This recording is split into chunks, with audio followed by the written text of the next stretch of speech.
আমরা স্পষ্ট দাবি তুলতে চাই, আইন সংস্কার করা, সংবিধান সংস্কার করার যে কমিশন করেছেন সেখানে কোরআন সুন্নাহর সাথে সরাসরি সাংঘর্ষিক কোন আইন পুরাতন যদি থেকে থাকে সেগুলোকে বানচাল করতে হবে।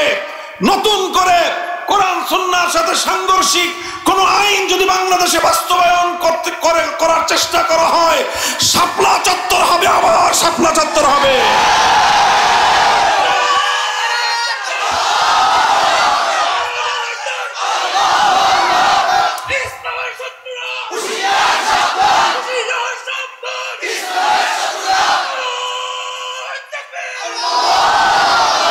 বাংলাদেশ এখন পুনর্গঠিত হচ্ছে।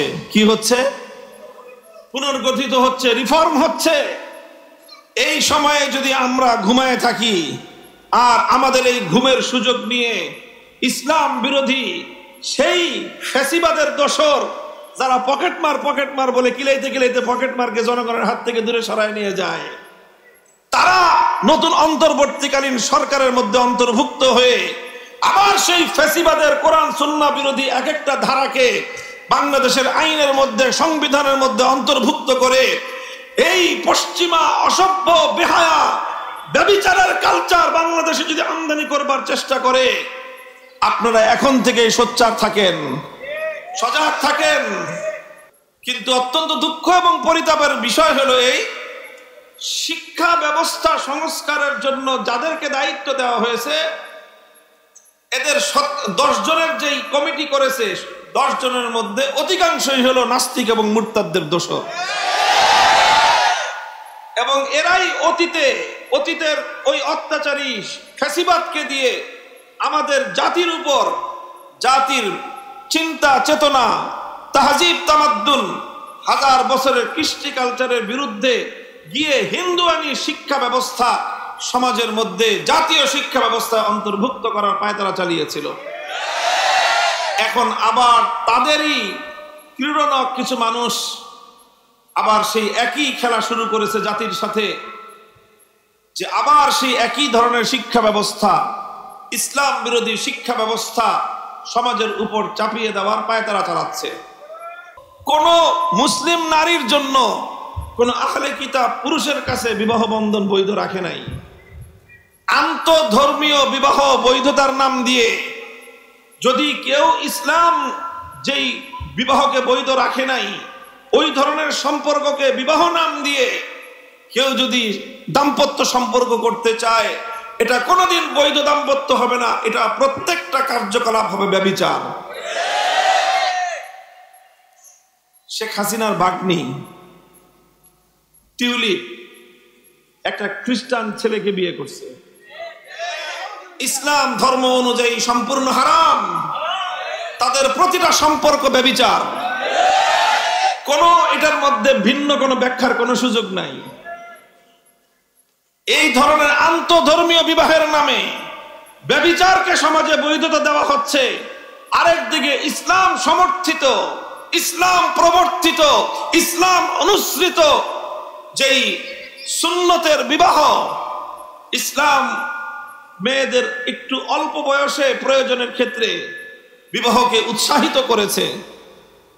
আল্লাহর নবী বলেছেন, ছেলে মেয়েদের যখন বিয়ের বয়স হয়ে যায়, সাবালক হয়ে যায়, তখন যদি উপযুক্ত পাত্র পাত্রী পাওয়া যায় তাহলে তোমরা বিবাহের ব্যবস্থা করে দাও, যদি না করো সমাজে বিশৃঙ্খলা সৃষ্টি হবে। এই জন্য ইসলাম এই বিবাহকে উৎসাহিত করেছে। অথচ সেই সকল বিবাহগুলোকে আইনের মারপ্যাচে অবৈধ ঘোষণা করে আবার সমাজের মধ্যে কিছু মানুষ আছে, তারা বাল্য বিবাহ ঠেকানোটাকে নিজেদের জন্য বিরাট একটা ক্রেডিট মনে করে। এটা কোনো ক্রেডিট নয়, এটা কোনো ক্রেডিট হতে পারে না। এই আইনগুলোকে ইসলামী আইনের আলোকে নতুন করে ঢেলে সাজাতে হবে। আমরা বলি না, এই মুহূর্তেই আমরা আপনাদের কাছে এতটা আশা করি না যে আপনারা পূর্ণাঙ্গ ইসলামী শরিয়া বাস্তবায়ন করবেন, তবে এতটুকু তো আমরা অবশ্যই আশা করব যে শরিয়া বিরোধী, শরিয়ার সাথে সরাসরি কন্ট্রাডিক্টেড এবং সাংঘর্ষিক কোন আইন বাংলাদেশে থাকতে পারবে না। এটা বাংলাদেশের মুক্তিযুদ্ধের কমিটমেন্ট। বাংলাদেশে সামাজিকভাবে কয়েকটা অন্যায় এবং অপরাধকে বৈধতা দেওয়ার চেষ্টা চলতেছে। তার মধ্যে অন্যতম একটা হলো ট্রান্সজেন্ডার ইস্যু নামে সমকামিতাকে সমাজে শুধু বৈধতা নয়, বরং এই দেশে পশ্চিমা কালচার থেকে সমকামিতাকে প্রমোট করার, আমদানি করার একটা পায়তারা চলতেছে। সমকামিতা এবং নারী পুরুষের বিবাহ বহির্ভূত অবাধ যৌনাচারকে সমাজের মধ্যে বৈধতা দেওয়ার একটা পায়তারা চালানো হচ্ছে এবং বিবাহ বহির্ভূত অন্যায় সম্পর্ক, অবৈধ সম্পর্ককে হালকা করার জন্য ইসলামী শরীয়ত সম্মত বৈধ সম্পর্কের মধ্যে নানা ধরনের বিধিনিষেধ আরোপ করার পায়তারা চালানো হচ্ছে। কিছুটা আগে থেকেই ছিল, বিগত স্বৈরাচারী সরকারের আমল থেকে। এখন নতুন করে তারা এসে আবার আরেকটু মাত্রা বাড়ানোর পায়তারা চালাচ্ছে। ইসলাম বলেছে একটা মেয়ে মানুষ, ছেলে মানুষ, বিবাহের নির্ধারিত কোনো বয়স নাই। যে কোনো বয়সেই ছেলে মেয়েদের বিবাহ বৈধ।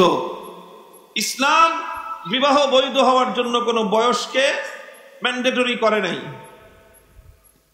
ইভেন একেবারে ছোট্ট ছেলে মেয়েদেরও বিবাহ দেওয়া যায়, তাদের অভিভাবকরা চাইলে বিবাহ বন্ধন তারা করে দিতে পারবে। ইসলামী শরীয়তে এই বিবাহ বৈধ থাকে, এই বিবাহ বৈধ থাকে।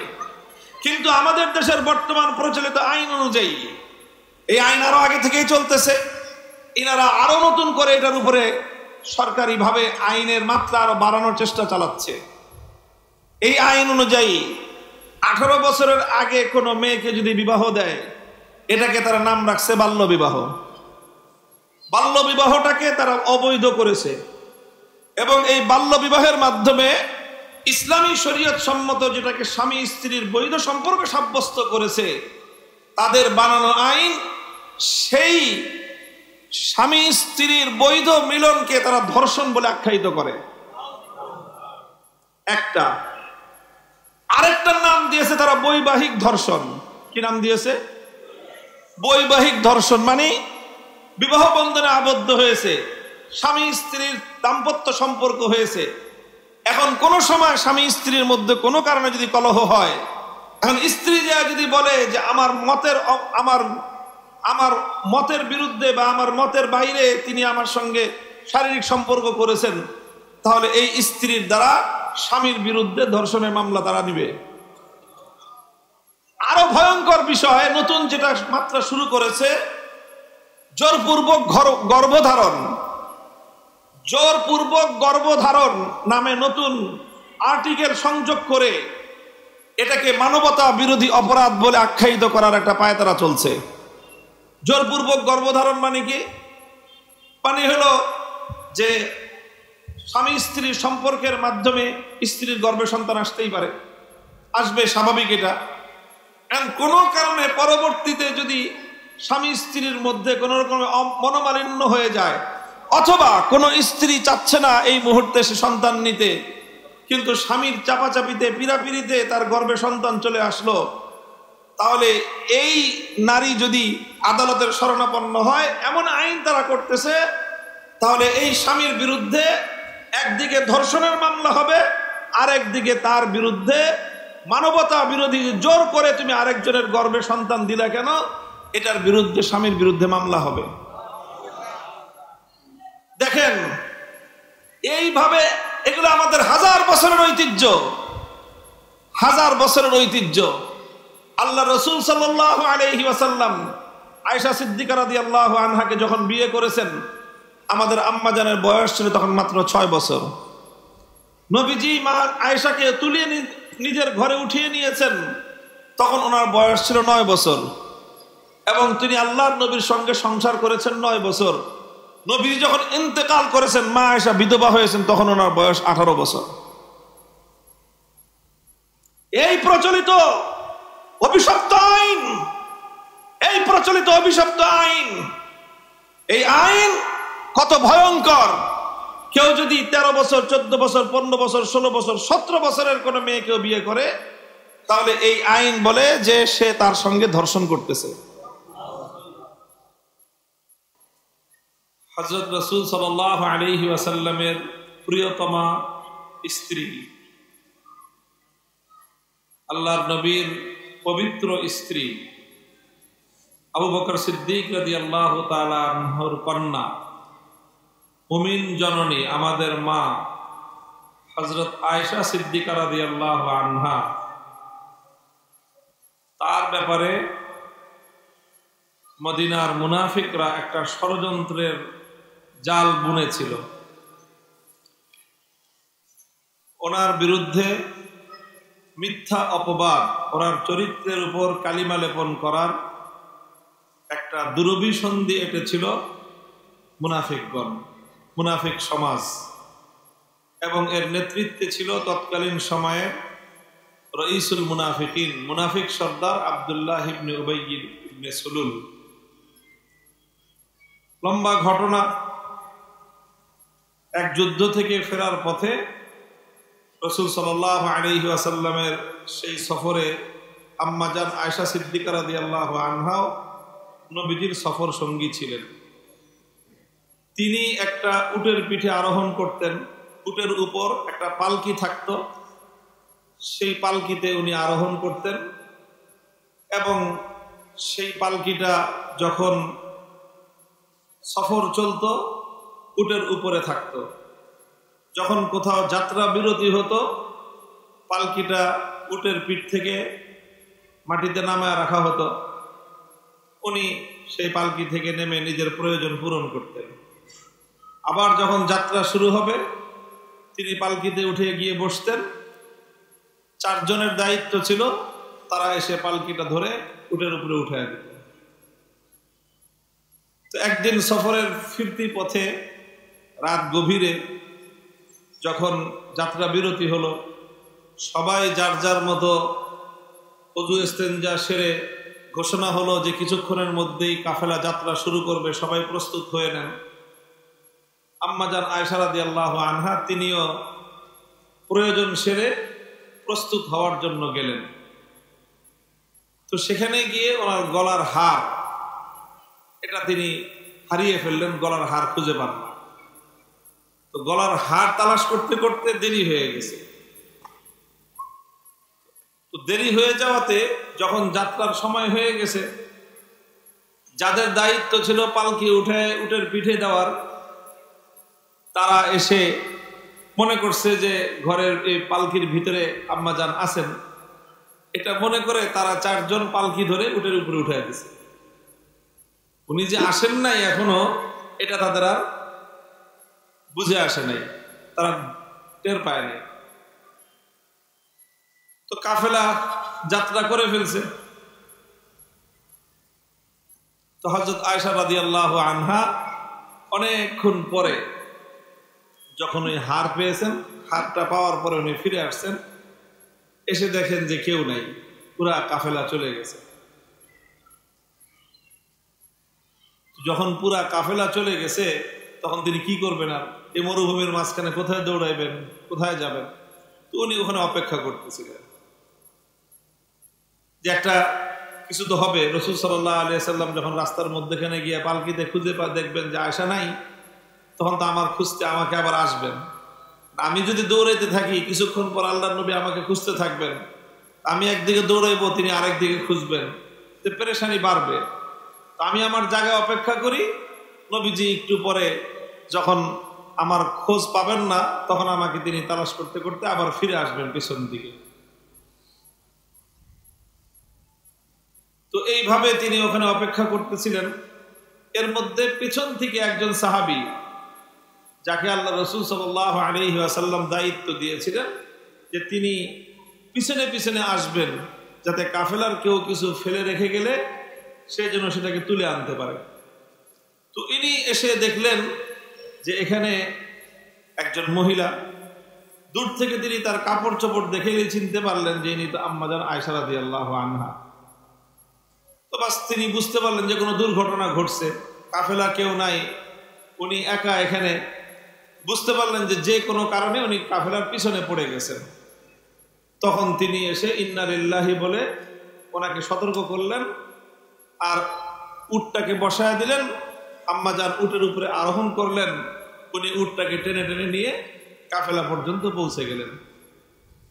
এই ঘটনাকে কেন্দ্র করে মদিনার মুনাফিকরা হযরত আয়েশা রাদিয়াল্লাহু তাআলা আনহার বিরুদ্ধে নানা ধরনের কুৎসা রটনা করতে আরম্ভ করলো, অপবাদ রটনা করতে আরম্ভ করলো এবং নবীজির পবিত্রতমা স্ত্রীর চরিত্রকে কলঙ্কিত করার চেষ্টা করলো। কেন করলো? কারণ মুহাম্মদুর রাসূলুল্লাহ সাল্লাল্লাহু আলাইহি ওয়াসাল্লামের পবিত্র স্ত্রীর উপর যদি কলঙ্ক লেপন করা যায়, তাহলে যারা সমাজে অশ্লীলতা, ব্যভিচার, অন্যায়, অবিচার ছড়ায় দিতে চায় তাদের জন্য সুবিধা। এটা বহুত পুরানো কৌশল।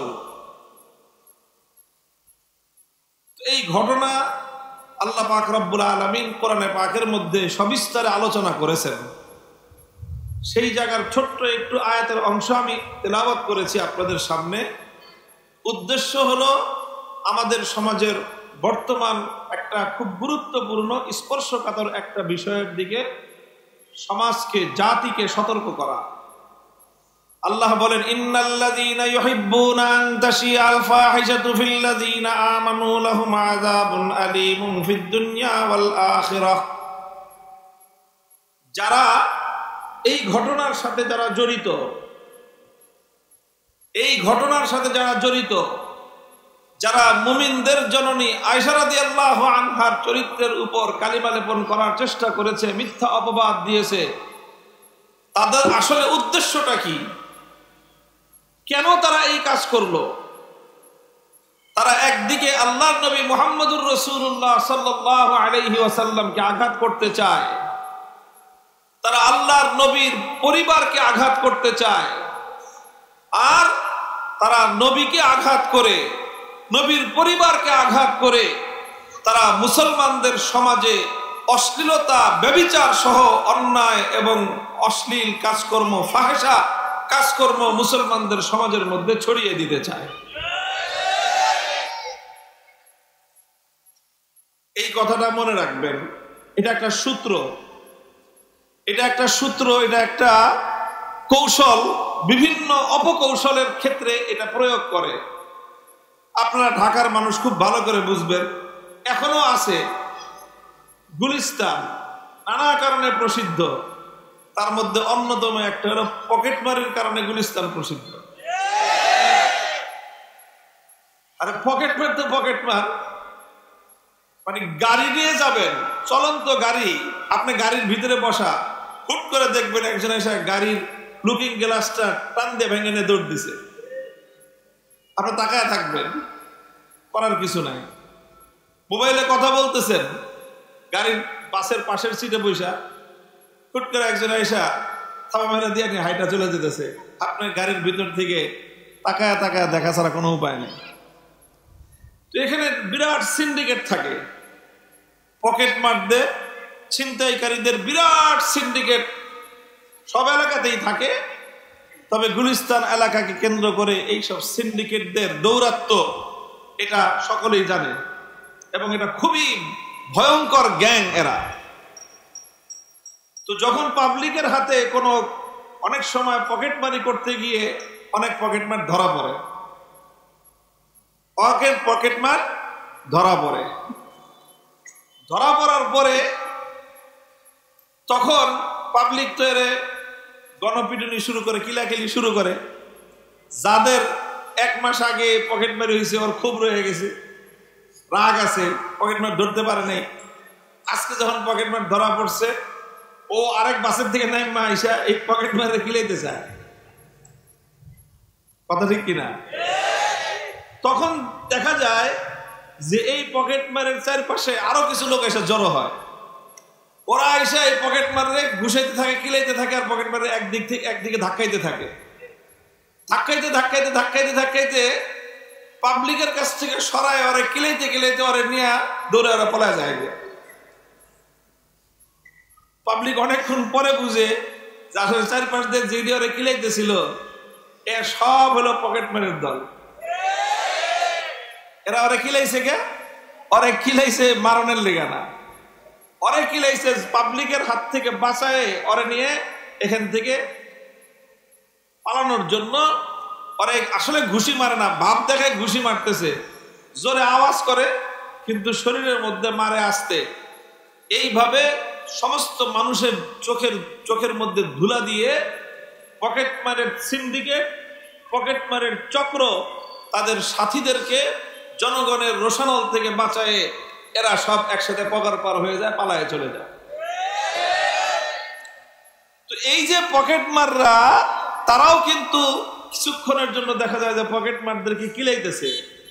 আসলে কি সে পকেট মারকে কিলায় মারার জন্য না বাঁচানোর জন্য? বাঁচানোর জন্য।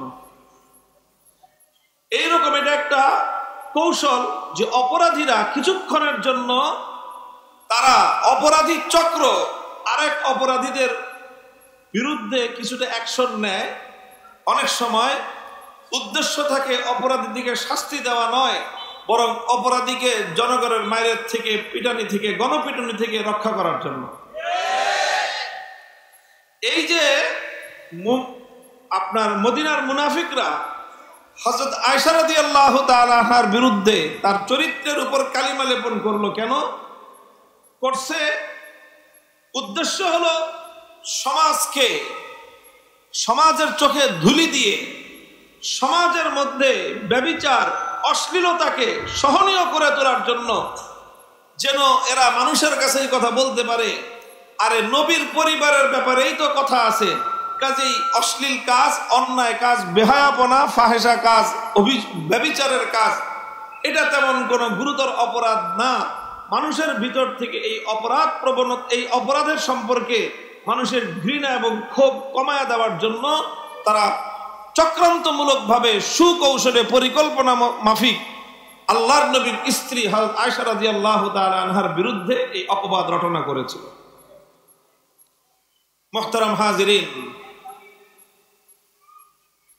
কথা খুব লম্বা বলবো না, ছোট্ট একটা কথা।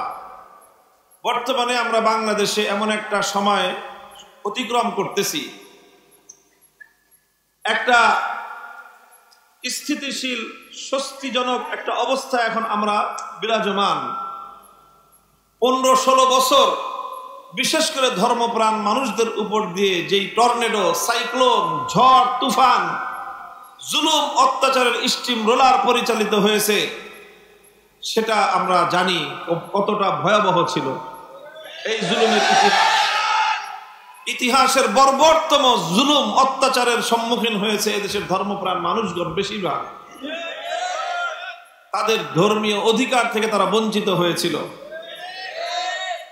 এরপরে সমস্ত দেশবাসীর সম্মিলিত প্রতিরোধের মুখে সেই অত্যাচারী জালিম শক্তির হাত থেকে আল্লাহ পাক এদেশের মানুষকে নিস্তার দিয়েছেন, পরিত্রাণ দান করেছেন। এবং সেই জালিমরা সমাজে নানা ধরনের অন্যায়, অবিচার, অশ্লীলতা এই সমাজে প্রতিষ্ঠিত করার জন্য নানা রকম আয়োজন করেছিল। সেই আয়োজনের মধ্যে সেই মদিনার মুনাফিক সর্দার আব্দুল্লাহ ইবনে উবাই ইবনে সলুলের ভূমিকায় অবতীর্ণ হয়েছিল তাদের নেত্রী। অত্যন্ত ভয়ঙ্কর এক ষড়যন্ত্রের নায়িকা ছিল এই নেত্রী। সমাজে অশ্লীলতা কিভাবে বিস্তার করিয়ে দেওয়া যায়, সমাজে অপরাধকে কিভাবে সহনীয় করে তোলা যায়, এটা ছিল তাদের এক সুদূর প্রসারী ভয়ঙ্কর এক পরিকল্পনা। তাদের হাত থেকে আল্লাহ পাক রব্বুল আলামিন এই দেশকে, এই জাতিকে পরিত্রাণ দিয়েছেন। এই জন্য এই জাতির আল্লাহর দরবারে শুকরিয়া আদায় করা উচিত। এখন যদি আবার নতুন করে সেই ধরনের ষড়যন্ত্র এবং চক্রান্ত এই দেশের মধ্যে, এই জাতির মধ্যে অশ্লীলতা, অন্যায়, অবিচার, ব্যভিচার এগুলোকে হালকা করে দেওয়ার জন্য যদি কোনো আয়োজন নতুন করে কেউ শুরু করে, অথচ তারা ফ্যাসিবাদ বিরোধী বলে নিজেদেরকে পরিচয় দেয়, খুব লক্ষ্য করে বুঝবেন, ফ্যাসিবাদ বিরোধী নিজেদের গায়ের মধ্যে পরিচয় লেবেল লাগিয়ে যারা এই সমাজে অন্যায়, অবিচার, ব্যভিচার, জুলুম, অশ্লীলতাকে সমাজের মধ্যে বিস্তার ঘটাবার চেষ্টা করবে, তারা আসলে মূলত ফ্যাসিবাদ বিরোধী নয়, তারা হলো পকেটমারের সিন্ডিকেট। বর্তমান যে সরকার আছে, অন্তর্বর্তীকালীন সরকার, তাদের অনেক উদ্যোগ ভালো। সেই ভালো উদ্যোগগুলোর আমরা প্রশংসা করি, সহযোগিতা করেছি, করতেছি, সামনেও করব ইনশাআল্লাহ। তবে একটা জিনিস আমাদেরকে ভুলে গেলে চলবে না, যে অনেক সময় ভালো কিছু কাজের আড়ালে মোড়কে অনেক ভয়ঙ্কর, উপর দিয়ে খুব সুন্দর প্যাকেজিং করে, প্যাকেজিং এর মাধ্যমে ভিতরে ভয়ঙ্কর বিষাক্ত জিনিস সমাজকে গেলানোর চেষ্টা করা হয়। এই সরকার বেশ কয়েকটা কমিশন গঠন করেছে সংস্কারের জন্য। এর মধ্যে আপনার শিক্ষা ব্যবস্থা সংস্কার একটা গুরুত্বপূর্ণ তাদের উদ্যোগ। আমরা শিক্ষা ব্যবস্থার সংস্কারকে স্বাগত জানাই, কিন্তু অত্যন্ত দুঃখ এবং পরিতাপের বিষয় হলো এই শিক্ষা ব্যবস্থা সংস্কারের জন্য যাদেরকে দায়িত্ব দেওয়া হয়েছে, এদের 10 জনের যেই কমিটি করেছে, 10 জনের মধ্যে অধিকাংশই হলো নাস্তিক এবং মুরতাদদের দোষর। এবং এরাই অতীতের ওই অত্যাচারী ফ্যাসিবাদকে দিয়ে আমাদের জাতির উপর, জাতির চিন্তা চেতনা, তাহজিব তামাদ্দুন, 1000 বছরের কৃষ্টি কালচারের বিরুদ্ধে গিয়ে হিন্দুয়ানি শিক্ষা ব্যবস্থা সমাজের মধ্যে, জাতীয় শিক্ষা ব্যবস্থা অন্তর্ভুক্ত করার পায়তারা চালিয়েছিল। এখন আবার তাদেরই ক্রীড়নক কিছু মানুষ আবার সেই একই খেলা শুরু করেছে জাতির সাথে, যে আবার সেই একই ধরনের শিক্ষা ব্যবস্থা, ইসলাম বিরোধী শিক্ষা ব্যবস্থা সমাজের উপর চাপিয়ে দেওয়ার পায়তারা চালাচ্ছে। আমরা সকল যারা ইসলামকে ভালোবাসি, সভ্যতাকে ভালোবাসি, মানবতাকে আমরা যারা ভালোবাসি, মানবতার পক্ষে যারা আমরা কাজ করি, এবং এই দেশের শত শত বছরের, 1000 বছরের আমাদের জাতীয় ঐতিহ্য আছে, কালচার আছে, কৃষ্টি আছে, সেটাকে যারা আমরা সংরক্ষণ করতে চাই, আমরা সকলে সম্মিলিতভাবে এই দাবি তুলেছি, এই আহ্বান জানাচ্ছি যে শুধুমাত্র নাস্তিকদেরকে দিয়ে, ইসলাম বিদ্বেষীদেরকে দিয়ে নতুন করে শিক্ষা সংস্কার করে আবার ভয়াবহ ইসলাম বিরোধী এজেন্ডাগুলো আমাদের শিক্ষা ব্যবস্থা বাস্তবায়ন করবার পায়তারা যদি হয়, এদেশে যে আগুন জ্বলবে, সে আগুন নেভাবার ক্ষমতা সরকারের থাকবে না।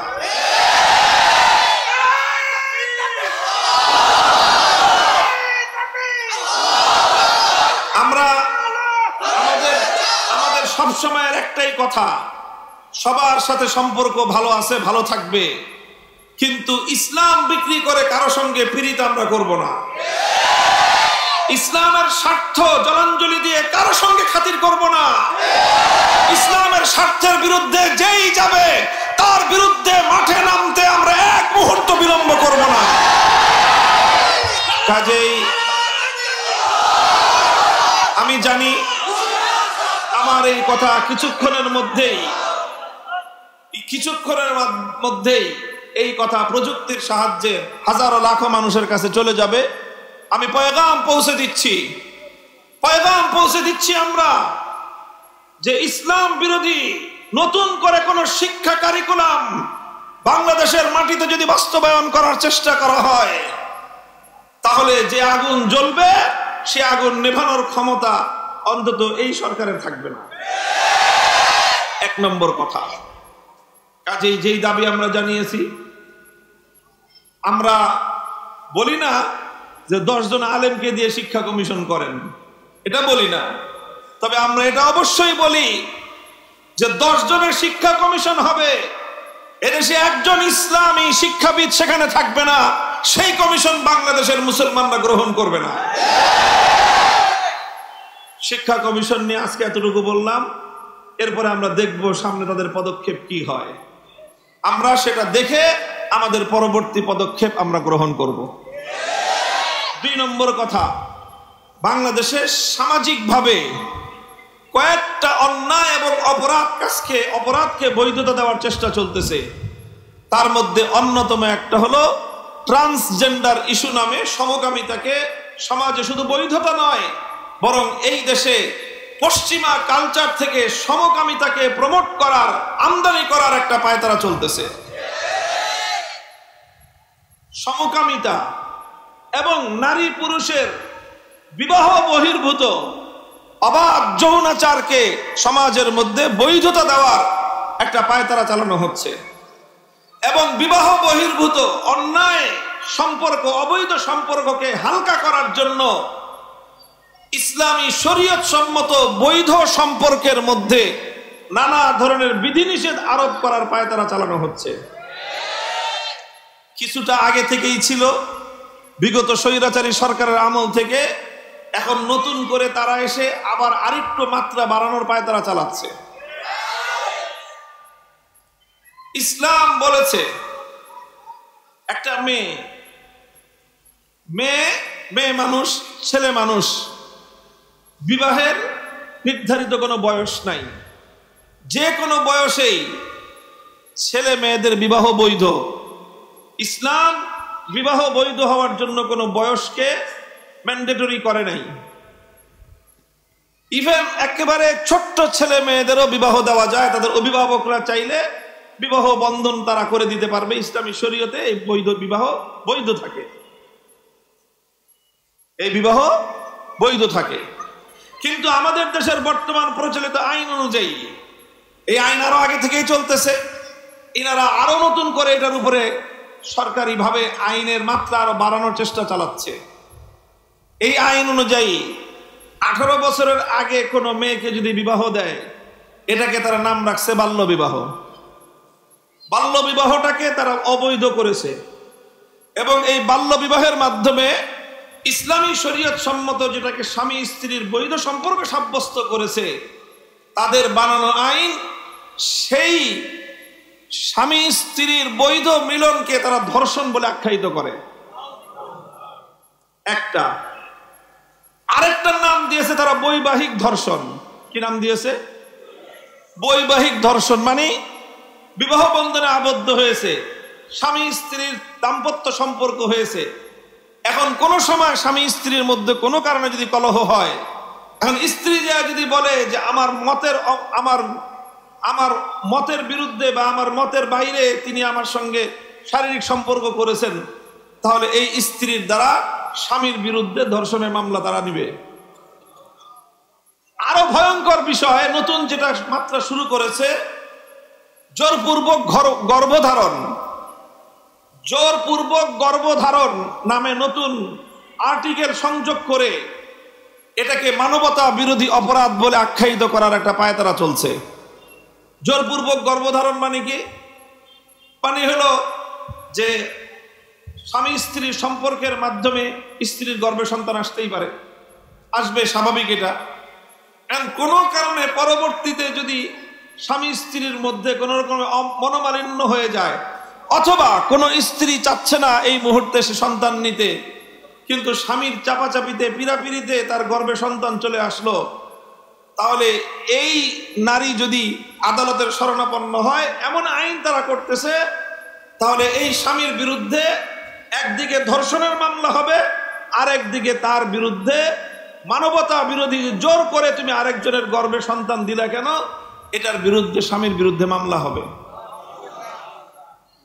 দেখেন, এইভাবে এগুলো আমাদের হাজার বছরের ঐতিহ্য, হাজার বছরের ঐতিহ্য।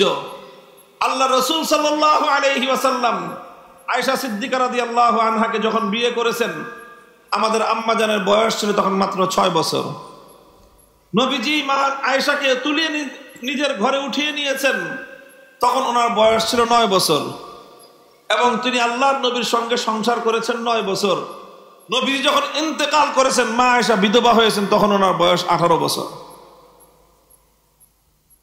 এই প্রচলিত অভিশপ্ত আইন, এই প্রচলিত অভিশপ্ত আইন, এই আইন কত ভয়ঙ্কর! কেউ যদি 13 বছর, 14 বছর, 15 বছর, 16 বছর, 17 বছরের কোনো মেয়েকেও বিয়ে করে, তাহলে এই আইন বলে যে সে তার সঙ্গে ধর্ষণ করতেছে।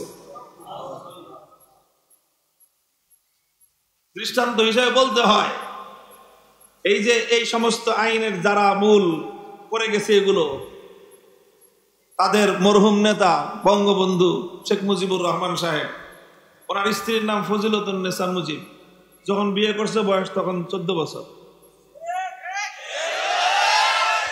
যখন তার গর্ভে তার প্রথম সন্তান মেয়ে আসছে তখন তার বয়স 18 বছর হয় নাই। এরপরে ওই মেয়ের নাম হয়েছে শেখ হাসিনা।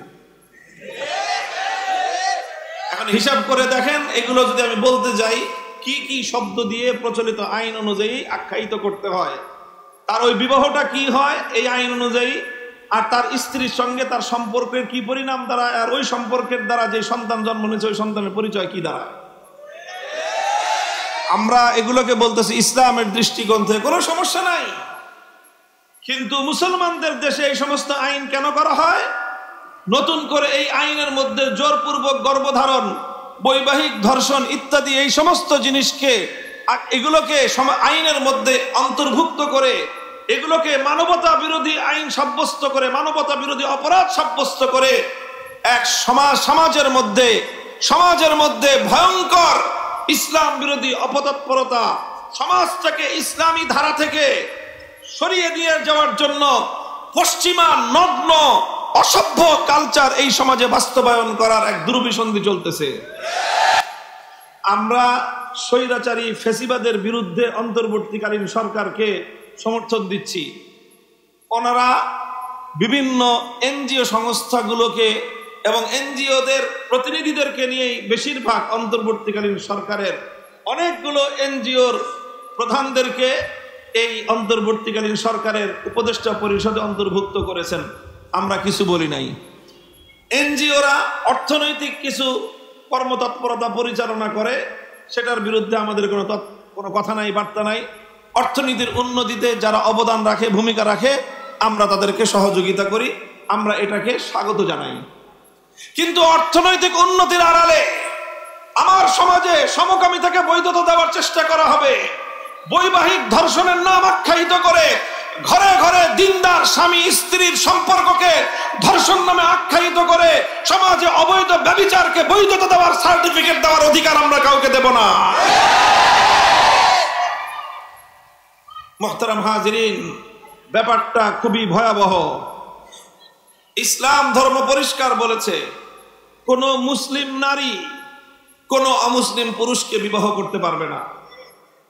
কোন মুসলিম নারী কোন অমুসলিম পুরুষের সাথে তার বিবাহ বন্ধন বৈধ নয়।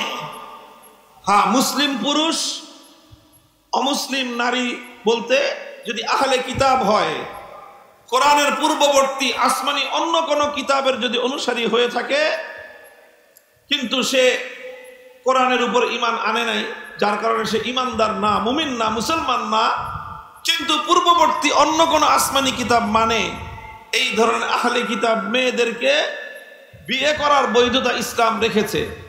কিন্তু কোন মুসলিম নারীর জন্য কোন আহলে কিতাব পুরুষের কাছে বিবাহ বন্ধন বৈধ রাখে নাই। আন্তঃধর্মীয় বিবাহ বৈধতার নাম দিয়ে যদি কেউ ইসলাম যেই বিবাহকে বৈধ রাখে নাই, ওই ধরনের সম্পর্ককে বিবাহ নাম দিয়ে কেউ যদি দাম্পত্য সম্পর্ক করতে চায়, এটা কোনোদিন বৈধ দাম্পত্য হবে না, এটা প্রত্যেকটা কার্যকলাপ হবে ব্যভিচার। শেখ হাসিনার ভাগ্নি টিউলিপ একটা খ্রিস্টান ছেলেকে বিয়ে করছে। ইসলাম ধর্ম অনুযায়ী সম্পূর্ণ হারাম, তাদের প্রতিটা সম্পর্ক ব্যভিচার।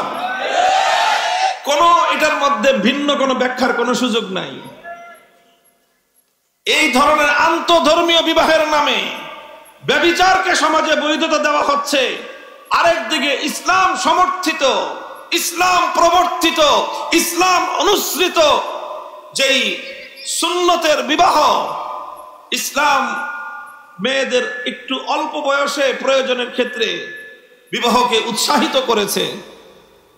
আল্লাহর নবী বলেছেন, ছেলে মেয়েদের যখন বিয়ের বয়স হয়ে যায়, সাবালক হয়ে যায়, তখন যদি উপযুক্ত পাত্র পাত্রী পাওয়া যায় তাহলে তোমরা বিবাহের ব্যবস্থা করে দাও, যদি না করো সমাজে বিশৃঙ্খলা সৃষ্টি হবে। এই জন্য ইসলাম এই বিবাহকে উৎসাহিত করেছে, অথচ সেই সকল বিবাহগুলোকে আইনের মারপ্যাচে অবৈধ ঘোষণা করে আবার সমাজের মধ্যে কিছু মানুষ আছে তারা বাল্য বিবাহ ঠেকানোটাকে নিজেদের জন্য বিরাট একটা ক্রেডিট মনে করে। এটা কোনো ক্রেডিট নয়, এটা কোনো ক্রেডিট হতে পারে না। এই আইনগুলোকে ইসলামী আইনের আলোকে নতুন করে ঢেলে সাজাতে হবে। আমরা বলি না, এই মুহূর্তে আমরা আপনাদের কাছে এতটা আশা করি না যে আপনারা পূর্ণাঙ্গ ইসলামী শরিয়া বাস্তবায়ন করবেন, তবে এতটুকু তো আমরা অবশ্যই আশা করব যে শরিয়া বিরোধী, শরিয়ার সাথে সরাসরি কন্ট্রাডিক্টেড এবং সাংঘর্ষিক কোনো আইন বাংলাদেশে থাকতে পারবে না। এটা বাংলাদেশের মুক্তিযুদ্ধের কমিটমেন্ট। 1971 সালে যে মুক্তিযুদ্ধ হয়েছিল, সেই মুক্তিযুদ্ধ কেন হয়েছিল? কারণ 70 সালের জাতীয় নির্বাচনে যারা বিজয়ী হয়েছিল বাঙালি, তাদের হাতে পশ্চিম পাকিস্তানিরা ক্ষমতা হস্তান্তর করতে গড়িমসি করেছে বলেই 71-এর মুক্তিযুদ্ধ হয়েছিল।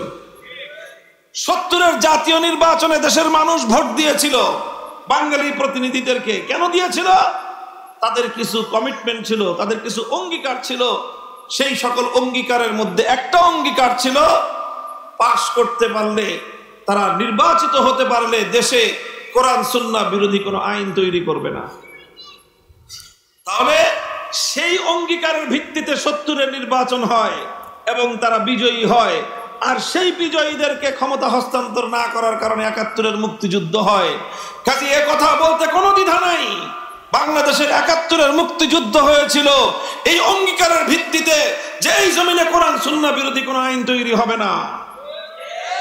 আমরা স্পষ্ট দাবি তুলতে চাই, আইন সংস্কার করার, সংবিধান সংস্কার করার যেই কমিশন করেছেন, সেখানে কোরআন সুন্নাহর সাথে সরাসরি সাংঘর্ষিক কোন আইন পুরাতন যদি থেকে থাকে সেগুলোকে বানচাল করতে হবে। নতুন করে কোরআন সুন্নাহর সাথে সাংঘর্ষিক কোন আইন যদি বাংলাদেশে বাস্তবায়ন করার চেষ্টা করা হয়, শাপলা চত্বর হবে, আবার শাপলা চত্বর হবে।